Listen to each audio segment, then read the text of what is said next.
কালকে আমরা একটা জিনিস বানিয়েছি, জিনিসটা তোমরা দেখে বলবে কি। হ্যাঁ, জানি না কতটুকু হয়েছে, এখন আমি ছাড়াবো এটা।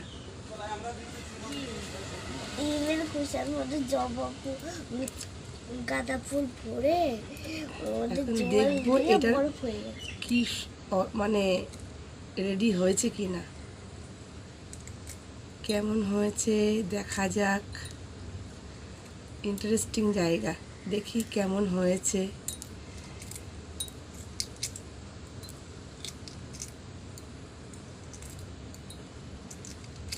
কেমন হয়েছে দেখি।